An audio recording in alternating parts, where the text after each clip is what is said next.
Jordan Peterson wrote a book about the Bible. In it, he argues things like, women aren't built for physical combat. Men only act woke to impress women. And if everyone has to wear a dog mask, no one can have any disobedient fun in one. It's a Bible study for chuds and incels. I'm gonna give you my 4 takeaways from this book and tell you why I think it's something we should be worried about. Okay, takeaway number 1, Jordan Peterson hates women. So early on in the book, he talks a lot about Eve of Adam and Eve, and he writes that any given woman is dependent on, and even in some limited manner, a creature of the social order which is represented cross-culturally as masculine. Because, you know, God is a dude and wants the social order to be dude-centric. And Eve is the paradigmatic example for Peterson of why women are just too emotional. Peterson writes that Eve's role is in keeping with the well-known personality differences between men and women, evident cross-culturally and more pronounced in more egalitarian societies. Women are more agreeable, more concerned with others, more interested in people than in things. Well, tell my wife when she's at the mall with her friends. Just kidding, that's really offensive. I take it back. Honey, if you watch this, I love you. As well as more prone to experience negative emotion, threat, and pain, more sensitive to the things that will endanger or hurt people and cause them distress. And maybe you hear this and you think, okay, it's a little old school, but hey, at least Peterson's saying that women have empathy, which is a good thing. But no, it's not. As Jordan Peterson notes, empathy is actually bad, and he thinks that God thinks so. This is because Eve's emotional awareness and concern for others renders her arguably more susceptible to the lure of the serpent, or at least first susceptible. The serpent here is from the book of Genesis. It represents Satan and sin and stuff like that. In other words, it's precisely Eve's empathy and compassion for others that unleashed sin on the entire world and ruined everything. And in case you're already picking this up here, Peterson definitely indicates in this book that woke is going to destroy the world because of women and their feelings. This leads to my second takeaway from reading the book, which is that according to Peterson, the poor and oppressed are bad. Listen to this line that in any other context I would think was a good thing. He writes that Eve is predisposed by nature and God to speak for the oppressed, ignored, and marginalized, bringing their concerns to Adam's attention. But for Peterson, this is really dangerous because when women get all in their feelings and start, caring about the oppressed and the ignored and the marginalized, well, things have gone too far. Because Eve's essential sensitivity is a temptation to sin. And in being too compassionate, Eve is actually being prideful, which is a sin, fellas. So, next time you see your lady being compassionate, be like, honey, you're sinning again. You are sinning again. Honey, you're sinning again. And, just reading this, it's clear that Peterson has a beef with woke women who show off by being too compassionate. Like, he wrote a book about the Bible that's really just about how people that are woke piss him off because they make a show out of being compassionate towards others. Something's wrong with this guy. Something's pretty wrong with this guy. In the book, he calls this sort of compassion a true overreaching and then argues against the idea that Eve's feminine capacity for empathic tolerance and inclusion should be the basis for the moral order, meaning that empathy and inclusion should not be the basis for a moral order. In her sinful pride, Eve wants to incorporate too much while making a selfish show of her compassion and care. Okay, so you might be wondering, if empathy and compassion are female traits, why do men sometimes do this too? Now, Peterson's answer here is that Adam falls on his face to actualize Eve's moral aims because he's trying to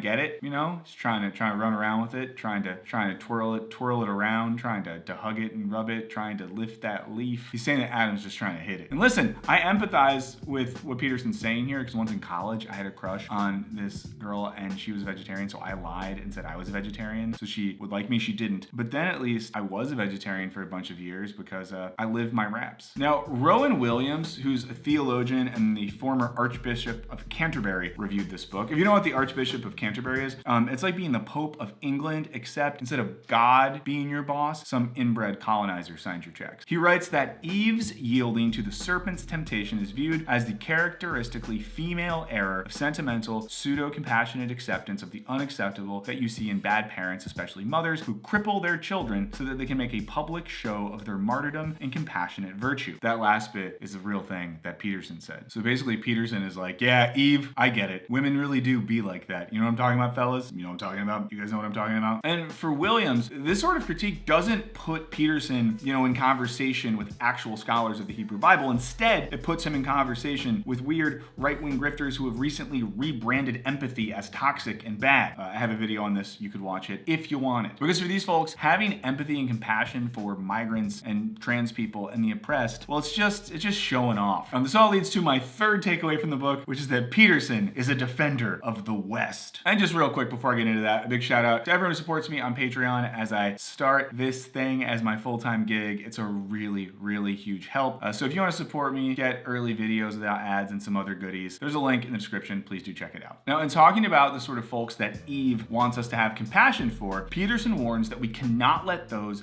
on the margins of society get near the centers of power. And in case you're thinking, wow, it sounds like some weird racial coding going on here. Yep. Now, he sets up this fringe center binary to imply that there is a good and godly aspect of society, you know, the West and its centers of political and cultural power. And then there's these dangerous fringes where non-Western and non-Christian influences are trying to destroy all that is good. Now, because the fringe is full of all the outcasts, Peterson thinks that these folks are characterized by pure resentment and bitterness. This section of the book gets increasingly incomprehensible. In his review, Williams calls it a sprawling, repetitive text that could have done with some ruthless editing. And Peterson eventually warns that if we let the excluded and the oppressed into the center of society, then I guess like even weirder folks will emerge who will attack those who used to be oppressed or something. It's something like that. It's something like that. He seems to think that the global poor are just a multi-headed hydra of murderous resentment. The logic here isn't that dissimilar from those who will argue that, well, you know, we can't let migrants into the country because they're all really jacked, murderous super soldiers who just want to hurt your kids. And Peterson plays into these fantasies of the West by arguing that Christianity has produced the most productive, freest, and most stable and peaceful societies the world has ever known. Bro, Christianity has a pretty high body count, Jordan. Now, this is all theologically inconsistent with the tradition centered around enslaved people being freed from oppression, in which the first shall be last and the last shall be first, or in more Petersonian language, you know, maybe we can imagine Jesus saying that the fringe will become center and the center will become the fringe. This basically means that the real value of the margins of society are that they create space for all the little freaks to do all their little freak shit and the rest of us don't have to see it. And this makes it easy for him to just undercut any and all radical or liberatory movements without actually reckoning with their ideas or principles. You know, because for Peterson, when college students protest against genocide, well, they don't really care about the dying kids. They're just a bunch of little freaks that want to, you know, yell at their symbolic mommies and daddies while dyeing their hair blue and getting piercings they shouldn't. Okay, I'm almost done. Here's my fourth takeaway from this book. For Peterson, bros are the real heroes. After he connects everything he hates about the modern world with Eve's compassionate femininity, he then talks about how dudes all want to, or at least should want to, be heroes, and real heroes acknowledge the principles of divine sovereignty and the West and stuff. As I was reading him talk about the fellas, I couldn't help but imagine that Peterson's ideal man is probably Mark Wahlberg. You know, he's someone who is deeply committed to a life of prayer, who played the titular role in the movie Shooter, and who once committed an act of racist violence and more or less got away with it. Shout out Mark Wahlberg. If you and your prayer app want to sponsor my channel, just let me know. There's an email address in the About Me section. But in all seriousness, Peterson really loves dudes, and he thinks that dudes rock and that the Bible is largely a tale of how we gotta be more like rad, powerful dudes and less like compassionate women. Okay, I gotta say something slightly toxic here, but if your whole thing is that dudes need to be these big badass heroes who fight and win, well then maybe stop wearing your dumb little suits and having your job be that like you hold books and you give little lectures. You know, go get in a fist fight or something, you know, get really drunk and drive a dump truck off a bridge, you know, start a war, do something that's manly, you know. This is a open call right now. Me and Jordan Peterson, one-on-one boxing match. Whoever wins has to shut up forever. Okay, so some final thoughts here. What is Peterson doing here? Why did he write this book? The book is dumb and bad. It's a book of supposed biblical scholarship written by someone who is admittedly unfamiliar with biblical Hebrew. The book doesn't interact with the theological tradition in which it aims to participate, and all the reviews that I've read by biblical scholars and theologians confirm this.